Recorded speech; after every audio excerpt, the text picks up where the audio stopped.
देखो इसमें हम लोग A1, B1 और C1 और C2 की वैल्यू निकालना सीख गए हैं। जहाँ पे A1 upon A2 is not equal to B1 upon B2, उस लाइन क्या बोलेंगे? प्रतिच्छेदित। और लाइन क्या कहलाएगी? इंटरसेक्टिंग। और जहाँ पे A1 upon A2 is not equal to B1 upon B2 equal to C1 upon C2 होगा, उस लाइन क्या कहलाएंगे? संपाती। वो लाइन कौन सी हो जाएगी? कॉन्साइड। और जहाँ पे A1 upon A2 is equal to B1 upon B2 is not equal to C1 upon C2, वो लाइन तुम्हें क्या कहलाएगी? समांतर। अब देख लो ये इंटरसेक्टिंग लाइन है, ये कितने पॉइंट पे काट रही है?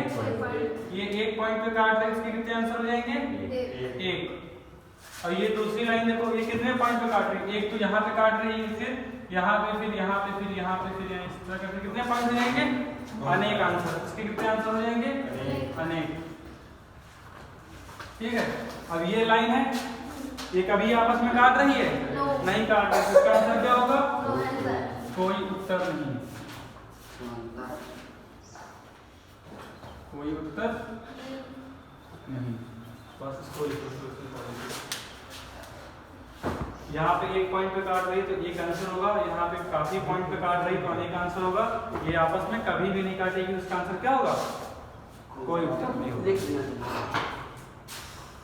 देखो अच्छा, इसको दोबारा एक्सप्लेन कर देते हैं। जैसे सबसे पहले क्या किया, यहाँ पे हमने पहली इक्वेशन थी, पहली इक्वेशन में x की वैल्यू क्या डाली? 0। जब x की वैल्यू 0 डालेंगे तो ये हो जाएगा 0, ये बचेगा 2y - 4 बराबर 0। तो यहाँ से y वैल्यू निकाल ली। उसके बाद पहली वाली इक्वेशन में हमने y वैल्यू कितनी डाली? 0। y की वैल्यू 0 डालेंगे तो ये टर्म हो जाएगा 0, क्या बचेगा? x - 4 बराबर 0। तो x की वैल्यू क्या आ गई? 4। अब इसके पॉइंट लिख लेंगे। पहले क्या? 0,2। तो 0,2 फिर कितना है? 4,0। तो 4,0 सब लोग ये रख लेंगे। पहले x लिखते हैं, फिर y लिखते हैं। ठीक है। उसी तरह यहाँ पे समीकरण दूसरा लिया। दूसरे समीकरण में हमने x की वैल्यू क्या डाल दी? 0। अगर x की वैल्यू 0 डाल दें क्या बचेगा? 4y - 12। तो 4y - 12 बराबर 0। तो यहाँ से y वैल्यू कितनी आ गई? 3 आ गई। अब दूसरे समीकरण में फिर y की वैल्यू क्या डाला? 0।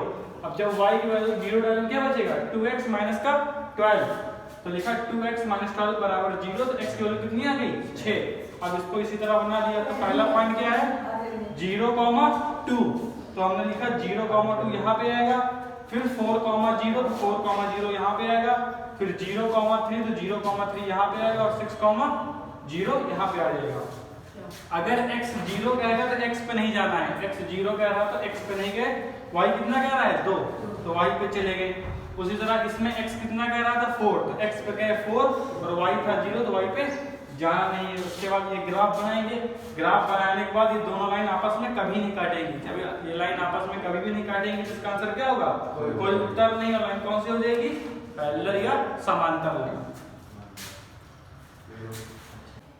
यहाँ पे क्या? यहाँ पे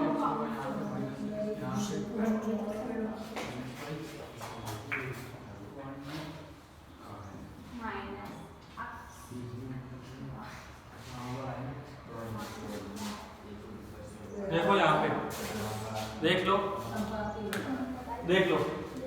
हमने एक लाइन बनाई AB, दूसरी लाइन क्या बनाई? CD। ये लाइन आपस में कभी काटेगी? नहीं काटेगी। इसके कितने आंसर होंगे? इसका उत्तर होगा नो सॉल्यूशन। No solution. ठीक है, या नो आंसर। ठीक। ये लाइन कौन सी होगी? पैरेलल लाइन होगी ना? ठीक, या समांतर। और दूसरी क्या है? ये कितने पॉइंट पे काट रही है?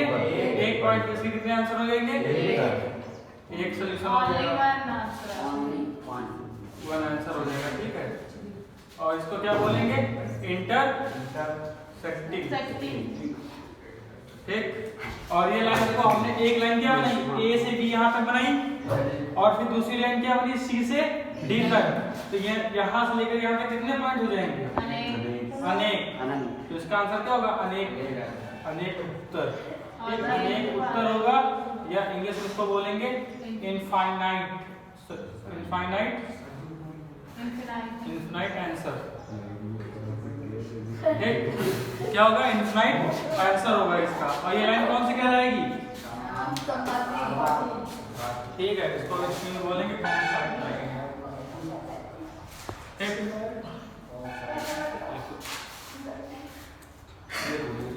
ग्राफ बनाना बना लो पेपर में।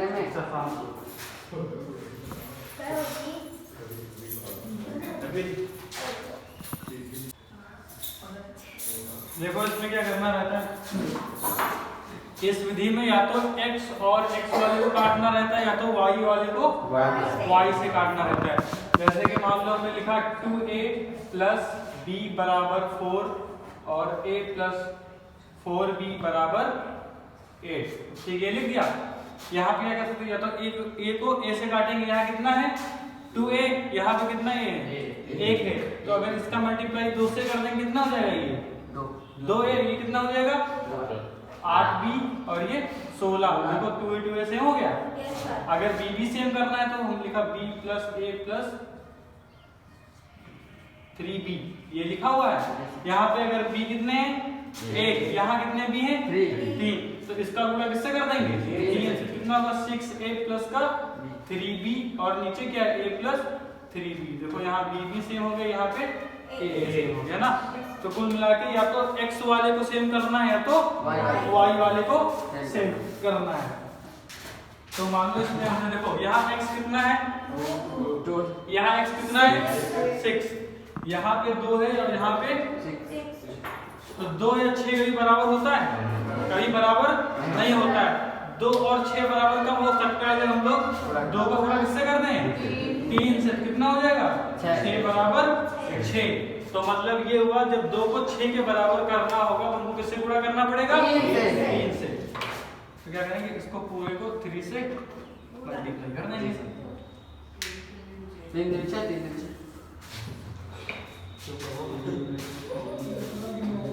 ठीक है, देखो आगे कैसे करेंगे, इसको 3 से मल्टीप्लाई करेंगे तो 3 × 2 होगा 6x, 3 × 3 कितना होगा 9y, 3 × 3 कितना होगा 9y, 3 × ये कितना है 6x प्लस 5y बराबर का 6। अब यहाँ पे देखो, यहाँ पे ध्यान देने वाली बात है कि कैसे पहचानेंगे इसको, प्लस करना है माइनस। हमको क्या करना था x काटना था, यहाँ भी प्लस है यहाँ भी प्लस है, कटेगा नहीं जब तक इसमें माइनस नहीं लगाएंगे। तो यहाँ पे माइनस, ये भी प्लस में था तो ये भी माइनस, ये भी माइनस हो जाएगा। अब इससे ये कट जाएगा, कटने के बाद 9 से 5 गया कितना बचेगा -4y बराबर 45 से 6 घटाओ तो y की वैल्यू कितनी आ जाएगी 39/4। ये आ गई y की वैल्यू। अब y की वैल्यू उठा के इसमें रख दो, ये कितना हो जाएगा 6x प्लस 5 × 39/4 बराबर 6। तो ये 6x बराबर कितना होगा 6 माइनस कितना होगा 5,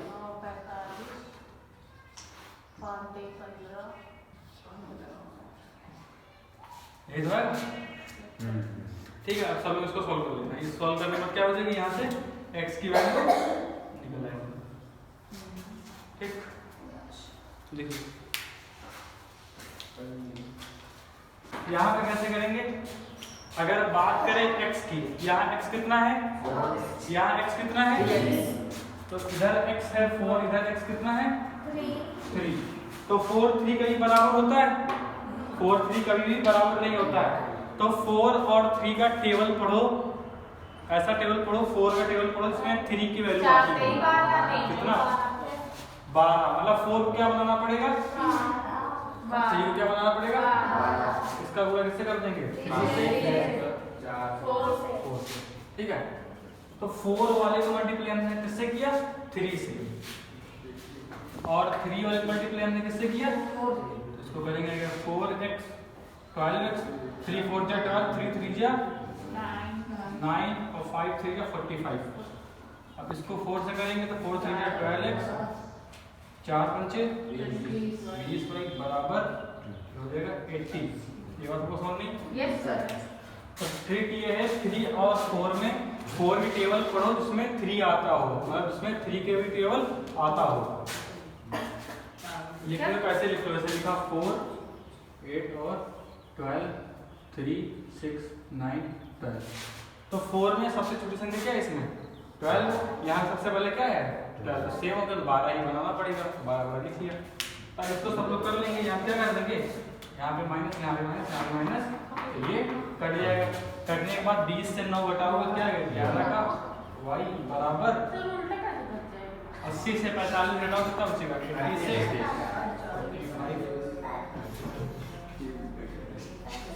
माइनस का 35, माइनस माइनस कटेगा y वैल्यू कितनी आएगी 11। ठीक है, एक तो मेथड ये हो गया। अब दूसरा मेथड क्या हो सकता है, दूसरा मेथड ये हो सकता है कि x को ना लें, किसको ले लें y को। y कितना है y कितना है यहाँ पे 3 और यहाँ पे y कितना है 5। तो 3 के टेबल लिखो 3 6 9 12 और 15, 5 10 और 15 क्या होगा माना है 15 और 15। तो 3 का मल्टीप्लाई किससे करेंगे 5 से और 5 का मल्टीप्लाई होगा 15 बराबर 15। तो मतलब जहां पे तुम्हारा ये 3 था, 3 का मल्टीप्लाई हमने किससे किया 5 से, और जहां पे ये 5 था 5 का मल्टीप्लाई किससे किया 3 से। तो करेंगे कितना है 5 4 जा 20, 5 4 जा 20x, 5 3 जा 15, y बराबर 5 5 15 इंटू 5 कितना होता है ठीक है। हम नीचे 3 इंटू 3 कितना होगा 9 और 3 इंटू 5 कितना होगा 15, 3 इंटू 20 होगा 60 और 60 होने पर क्या करेंगे यहाँ पे ये प्लस में था तो ये यहाँ आएंगे माइनस, माइनस और माइनस, माइनस लगाने में क्या होगा जो y वाला टर्म होगा वो और 20 से 9 जाएगा कितना जाएगा 11 x बराबर 15, x की वैल्यू कितनी है ठीक है। अब यहाँ पे ध्यान देने वाली बात ये है कि देखो पहले वाले में हमने किसको काटा x, अगर x को काटेंगे तो क्या आएगा y आएगा, अगर y को काटेंगे क्या आएगा x आएगा। ये कैसे जानेंगे